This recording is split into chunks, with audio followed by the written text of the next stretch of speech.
வணக்கம், வாழ்க வளமுடன்.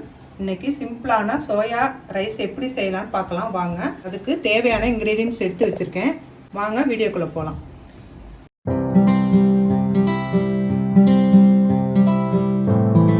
இப்போ ஒரு வானல் எடுத்து வச்சிருக்கேன். அதில் ஒரு டேபிள் ஸ்பூன் எண்ணெய் விட்டுக்கலாம். அதில் ஒரு டேபிள் ஸ்பூன் நெய் கொஞ்சம் விட்டுக்கலாம். இப்போ எண்ணெய் காஞ்சிருச்சு. ஒரு அரை டீஸ்பூன் கடுகு, ஒரு அரை டீஸ்பூன் சோம்பு வச்சுருக்கேன். அதை இதில் போட்டுக்கலாம்.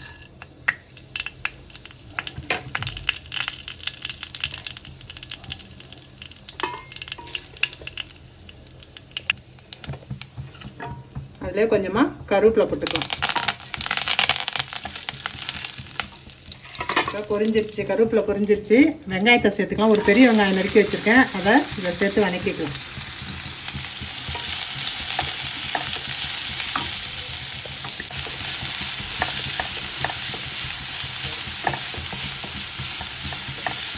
இதை ஒரு பாதி அளவு கண்ணாடி பதத்துக்கு வதக்கிக்கலாம்.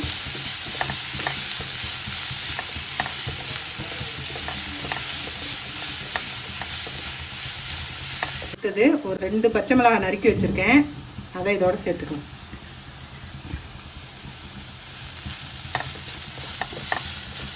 உங்களுக்கு காரம் எவ்வளோ தேவையோ அவ்வளோ போட்டுக்கோங்க.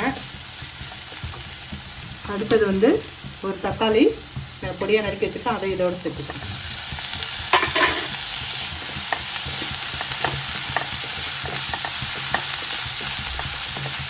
தக்காளி வதங்குறதுக்கு இன்னும் கொஞ்சமாக சால்ட்டு சேர்த்துக்கலாம்.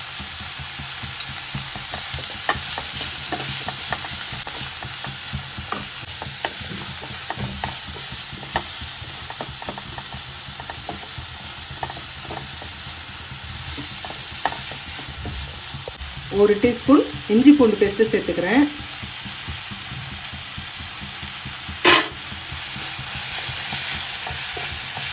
தண்ணி நல்லா கொதிக்க வச்சு அதில் ஒரு டீஸ்பூன் சால்ட்டு போட்டு இந்த சோயா அதில் போட்டு ஒரு 10 மினிட்ஸ் ஊற வச்சுருங்க. நல்லா மூடி போட்டு மூடி வச்சுருங்க. அதுக்கப்புறமா எடுத்துகிட்டு நல்லா புழிஞ்சிட்டு, இதை புழிஞ்சிங்கன்னா நல்லா சுத்தமாக தண்ணி வந்துடும்.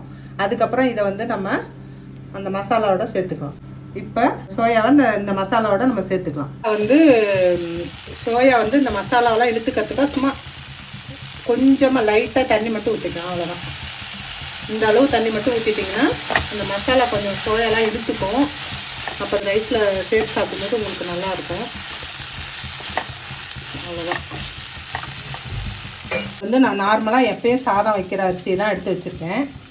இதை குக்கர்லேயும் வச்சுக்கலாம், வடித்து எடுத்துக்கலாம். நான் குக்கரில் தான் வச்சுருக்கேன். இப்போ இந்த ரைஸை லைட்டாக உப்பு போட்டுக்குங்க. அப்போ தான் கொஞ்சம் டேஸ்ட் நல்லாயிருக்கும். உப்பு போட்டு நார்மலாக எப்பயும் போல் நம்ம குக்கரில் வைக்கிற மாதிரி 1 டம்ளருக்கு 2 டம்ளர் தண்ணி வச்சுக்கலாம். வச்சு இது மாதிரி நான் எடுத்து வச்சுருக்கேன். இப்போ இது ரைஸை அதோட சேர்த்துக்கிறேன்.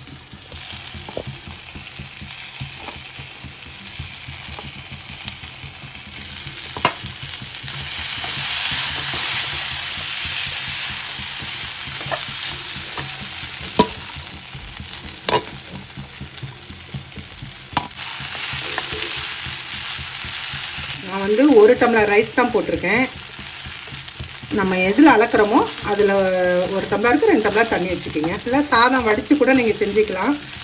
இல்லை நம்ம மதியானம் வடித்த ரைஸ் மிச்சம் இருந்துச்சுன்னா அந்த ரைஸை ஈவினிங்க்கு நம்ம இந்த மாதிரி குழந்தைங்களுக்கு செஞ்சு கொடுக்கலாம். மதியானம் வடித்த சாதத்தை இதே மாதிரி நம்ம மசாலாலாம் ரெடி பண்ணிவிட்டு சாதத்தை போட்டு அதில் கிளறினீங்கனாலும் நல்லாயிருக்கும். இதுக்காக நம்ம புதுசாக செய்யணுங்கிறதும் இல்லை.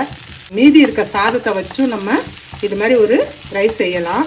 இதை சிக்கன் ரைஸ் மாதிரியே இருக்கும். சாப்பிட்டு பாருங்கள், செம்ம டேஸ்ட்டாக இருக்கும். நல்லா எல்லா மசாலாவும் இந்த ரைஸில் படுற மாதிரி நல்லா கிளறி விட்டுட்டு ஸ்டவ் ஆஃப் பண்ணிக்கலாம். ஏன்னா உங்களுக்கு மேலே கொஞ்சம்னா நெய் வேணால் சேர்த்துக்கலாம். வாசனைக்கு கொஞ்சமாக நெய் சேர்த்துட்டு நம்ம ஸ்டவ் ஆஃப் பண்ணிக்கலாம். இந்த ஸ்டேஜில் நீங்கள் உப்பு பார்க்குறதுனா பார்த்துட்டு தேவைன்னா உங்களுக்கு உப்பு கொஞ்சம் சேர்த்துக்கலாம். அவ்வளோதான். சோயா ரைஸ் ரெடி ஆயிடுச்சு. இப்போ நம்ம ஸ்டவ் ஆஃப் பண்ணிக்கலாம். வாசனைக்கு கொஞ்சமாக மல்லி இலை போட்டுக்கலாம். சோயா ரைஸ் ரெடி ஆயிடுச்சு. வாங்க சாப்பிடலாம். இந்த வீடியோ உங்களுக்கு பிடிச்சிருந்துச்சுன்னா லைக் பண்ணுங்கள், ஷேர் பண்ணுங்கள், கமெண்ட் பண்ணுங்கள். கவி விலாக்ஸ்க்கு சப்ஸ்கிரைப் பண்ணுங்கள். தேங்க்யூ.